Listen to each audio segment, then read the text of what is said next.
Hello, welcome to legal awareness web series. हमने आप लोगों के रिक्वेस्ट पर कॉन्स्टिट्यूशन सीरीज़ रिज्यूम कर ली है। आर्टिकल 1 to 11 हम पहले कर चुके हैं, फिर आर्टिकल 12 हमने कवर किया और फिर आर्टिकल 13 का पहला हिस्सा हमने लास्ट वीडियो में किया, जिसमें डॉक्ट्रिन ऑफ इक्लिप्स की बात की और जिसमें बताया कि जितने भी प्री कॉन्स्टिट्यूशन लॉज हैं उन सब को वैलिडेट कर दिया आर्टिकल 13 क्लॉज 1 ने, और डिक्लेयर कर दिया कि कोई भी प्री कॉन्स्टिट्यूशन लॉ जो फंडामेंटल राइट से इनकंसिस्टेंट है वो 26 जनवरी 1950 को वॉइड हो गया। अब आज हम बात करने जा रहे हैं एक दूसरे डॉक्ट्रिन की, आर्टिकल 13 के तहत ही, जिसको कहते हैं डॉक्ट्रिन ऑफ सीवियरेबिलिटी, यानी सीवियर करना, तोड़ देना, अलग कर देना। देखिए, जो आर्टिकल 13 की लैंग्वेज है, चाहे वो क्लॉज 1 हो या क्लॉज 2 हो, यानी वो या तो अंग्रेज़ों के ज़माने के बनाए हुए कानून या कोई भी वैलिड कानून, चाहे वो पहले से चला आ रहा हो, उसके बारे में बात हो, या 1950 के बाद संसद हमारी कोई कानून बनाए।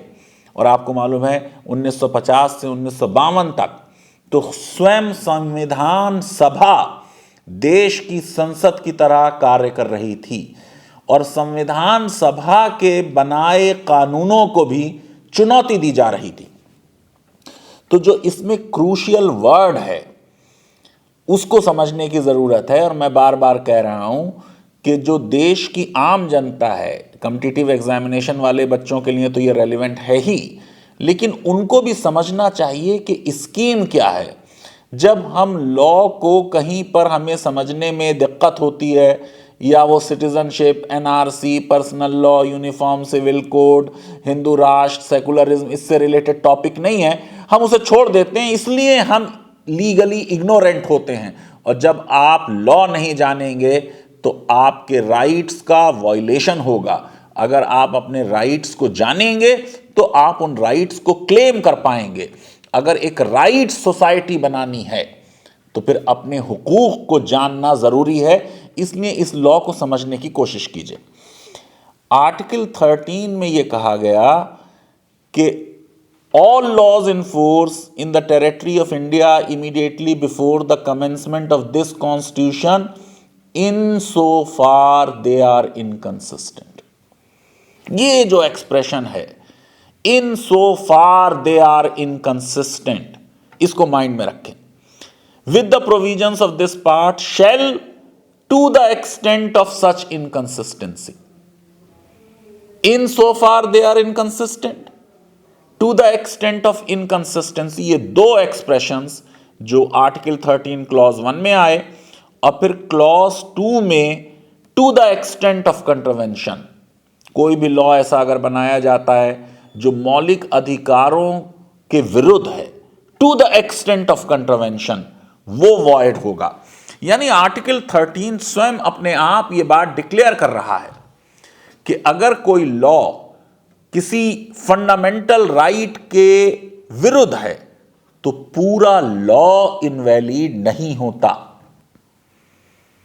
सिटीजनशिप अमेंडमेंट एक्ट को लेकर बड़ी डिबेट है। सुप्रीम कोर्ट उसकी संवैधानिकता को देख रहा है। उसके किसी एक प्रावधान पर आपत्ति है। अगर वो प्रावधान सुप्रीम कोर्ट स्ट्राइक डाउन करेगा तो पूरा सीएए नहीं जाएगा। इसी तरह अगर इलेक्टोरल बॉन्ड के मुद्दे पर सुप्रीम कोर्ट में कोई जजमेंट आएगा, उसका कोई एक प्रावधान, जैसे समझ लीजिए कि साहब सीक्रेसी का एलिमेंट, ट्रांसपेरेंसी की एब्सेंस, उसको कोर्ट ने आर्बिट्रेरी माना और फंडामेंटल राइट का किसी का वायलेशन अगर माना, तो सिर्फ उतना ही हिस्सा स्ट्राइक डाउन होता है, लॉ से वॉइड डिक्लेयर कर दिया जाता है। इसलिए इसको कहते हैं डॉक्ट्रिन ऑफ सीवियरेबिलिटी।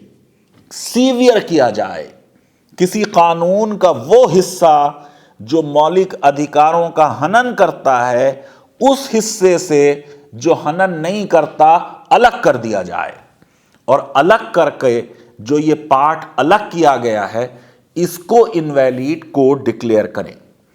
आमतौर से अदालतों को किसी लॉ को असंवैधानिक घोषित करने में बहुत सोचना पड़ता है। हमारे यहां सेपरेशन ऑफ पावर्स है, कानून बनाने का अधिकार संसद और विधानसभाओं को है, सुप्रीम कोर्ट को लॉ बनाने का अधिकार नहीं है, लॉ को इंटरप्रेट करने का अधिकार है।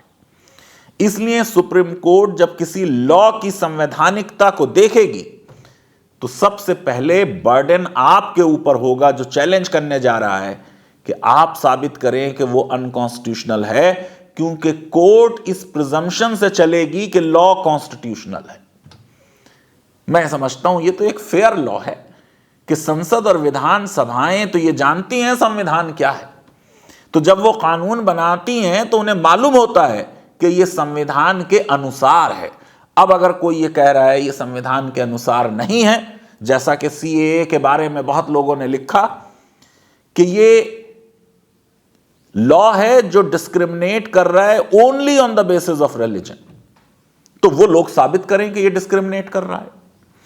फिर दूसरी चीज ये भी याद रखनी चाहिए कि कोर्ट को यह अधिकार नहीं कि वो संसद के कार्य को टेक ओवर कर लें और उस लॉ को दोबारा लिख दें।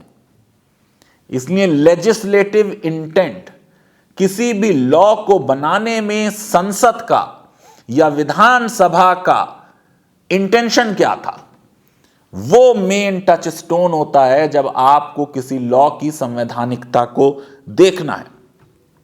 अब अक्सर यह होगी सिचुएशन कि जो लॉ का वैलिड हिस्सा है और जो लॉ का वॉइड हिस्सा है, यानी जो फंडामेंटल राइट का हनन कर रहा है, वो आपस में ऐसे जुड़े होंगे कि उनको अलग करना मुश्किल होगा। साइनीज ट्विन्स हैं जैसे, कि उनको अलग करना मुश्किल होगा। तो ऐसी सिचुएशन में फिर क्या करना चाहिए? फिर कोर्ट के लिए जरा मुश्किल हो जाता है कि वैलिड पार्ट को इनवैलिड से अलग करना मुमकिन ही नहीं है। अगर मुमकिन नहीं है तो उसको फिर पूरे लॉ को इनवैलिड घोषित करना पड़ेगा, और यह भी करने से पहले कोर्ट लेजिस्लेटिव इंटेंट देखेगी। दीपक सिब्बल वर्सेस पंजाब यूनिवर्सिटी का इस पे लीडिंग केस है। कोर्ट को देखना यह होता है कि क्या संसद या विधानसभा वो लॉ जो वैलिड है उसको इनेक्ट करती, और वो लॉ जो अल्ट्रा वायरस है उसको ना इनेक्ट करती। यानी क्या ये संसद और विधानसभा के लिए मुमकिन था कि सिर्फ उतना ही लॉ बनाती जितना वैलिड है, और जो उसका इनवैलिड हिस्सा है उस पर कोई रूल ना बनाया गया होता? अगर यह मुमकिन होगा तब यह डॉक्ट्रिन ऑफ सीवियरेबिलिटी का इस्तेमाल होगा। जो इनवैलिड हिस्सा है उसे हटा दिया जाएगा, क्योंकि वर्ड आ रहा है to the extent of inconsistency, in so far they are inconsistent, to the extent of in contravention. ये तीन एक्सप्रेशंस डॉक्ट्रिन ऑफ सीवियरेबिलिटी को साबित करते हैं, और बिल्कुल साफ जाहिर है कि इसमें लीडिंग प्रॉब्लम यह आती है कि क्या डॉक्ट्रिन ऑफ सीवियरेबिलिटी लगाकर अगर कोर्ट ने कानून का वो हिस्सा जो वैलिड है और वो हिस्सा जो इनवैलिड है अगर उसको सेपरेट किया है, तो क्या वैलिड हिस्सा सरवाइव कर सकता है ऑन इट्स ओन लेग्स? अगर वो सरवाइव कर सकता है तो वो सीवियर कर दिया जाएगा, और जो वैलिड हिस्सा है वो वैलिड रहेगा, इनवैलिड स्टक डाउन हो जाएगा, और अगर सीवियर नहीं किया जा पाएगा तो पूरा लॉ स्ट्राइक डाउन होगा। ये state of Bihar versus Kameshwar Singh का पुराना जजमेंट है 1952 का। अब ये जो डॉक्ट्रिन ऑफ सीवियरेबिलिटी है ये कोई नई चीज नहीं है, ये पहले से स्टैट्यूटरी इंटरप्रिटेशंस में होता रहा है, इंग्लैंड में भी होता रहा है, कॉन्ट्रैक्ट्स में भी होता रहा है। Nordenfelt versus Maxim Nordenfelt guns and ammunition company का 1894 का केस। प्लेंटिफ गन्स और एम्यूनिशन मैन्युफैक्चर करते थे, डिफेंडेंट को उन्होंने बेच दिया। एग्रीमेंट में लिख दिया गया कि अब वो पूरी दुनिया में कहीं पर भी कंपीट नहीं करेंगे 25 साल तक, और वो कोई भी गन और एम्यूनिशन पूरी दुनिया में कहीं प्रोड्यूस नहीं करेंगे। इसको सीवियर किया गया क्योंकि agreement in restaurant of trade, यानी ऐसे एग्रीमेंट जिनसे बिजनेस में रुकावट आती है, उनको पब्लिक पॉलिसी के विरुद्ध माना जाता है। डॉक्ट्रिन ऑफ सीवियरेबिलिटी, इसका मतलब यह है कि वो कोई नई चीज नहीं थी जो आर्टिकल 13 की लैंग्वेज में आ गई। So far it is inconsistent, to the extent of inconsistency, extent of contravention, ये जो शब्द आए। अब अक्सर ऐसा होता है कि कोर्ट्स जो हैं किसी लॉ को स्ट्राइक डाउन करने में स्लो होती हैं क्योंकि कोर्ट संसद नहीं है। संसद ने कानून बनाया है, आइडियली वो कानून वैलिड माना जाना चाहिए। तो अदालतें ये करती हैं कि रीड डाउन कर देती हैं उस प्रोविजन को और लॉ को वैलिड कर देती हैं। मैं ये समझता हूं कि एनजेएसी के जजमेंट में अगर रीडिंग डाउन होती तो सरकार और कोलिजियम के बीच स्टेलमेट ना होता और जुडिशियल अपॉइंटमेंट्स में डिले ना होता। अब इसमें जो लीडिंग केसेस रहे, एक गोपालन का केस है। State of Madras communist leader थे, प्रिवेंटिव डिटेंशन लॉ में अरेस्ट कर लिया गया। सेक्शन 14 जो प्रिवेंटिव डिटेंशन का लॉ था उसको कोर्ट ने स्ट्राइक डाउन किया, बाकी लॉ वैलिड रहा। FN Balsara versus state of Bombay का जजमेंट, जिसमें 8 सेक्शंस जो बॉम्बे प्रोहिबिशन एक्ट था उसके स्ट्राइक डाउन हुए, बाकी लॉ वैलिड रहा। फिर किहूतो होलाहन का जजमेंट, ये एंटी डिफेक्शन लॉ का केस है।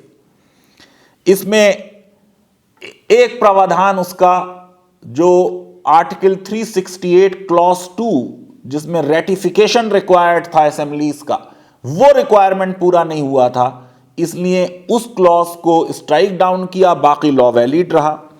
मिनर्वा मिल्स के केस में संविधान का अमेंडमेंट इन्वॉल्व था।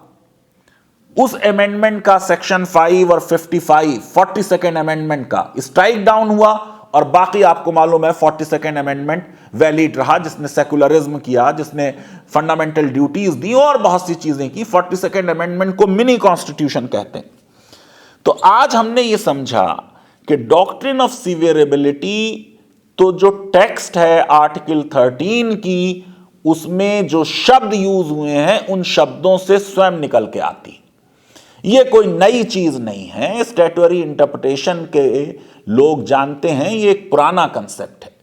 इसका पूरा मकसद ये है कि सिर्फ उतना ही लॉ कोर्ट स्ट्राइक डाउन करे, इनवैलिड डिक्लेयर करे, जितना फंडामेंटल राइट से वॉयलेटिव है, और बाकी लॉ वैलिड रहेगा। लेकिन अगर इनवैलिड पार्ट और वैलिड पार्ट इतना एक दूसरे से जुड़ा हुआ है कि उसको अलग करना नामुमकिन है, तो ऐसे केस में पूरे लॉ को वाइड डिक्लेयर किया जाएगा और देखा जाएगा कि लेजिस्लेटिव इंटेंट क्या था। अब हम अगले एपिसोड में बहुत एक इंपॉर्टेंट चीज की बात करेंगे जिसमें किताबों में बहुत कम डिस्कशन है कि क्या कोई व्यक्ति अपने मौलिक अधिकारों को वेव कर सकता है, छोड़ सकता है।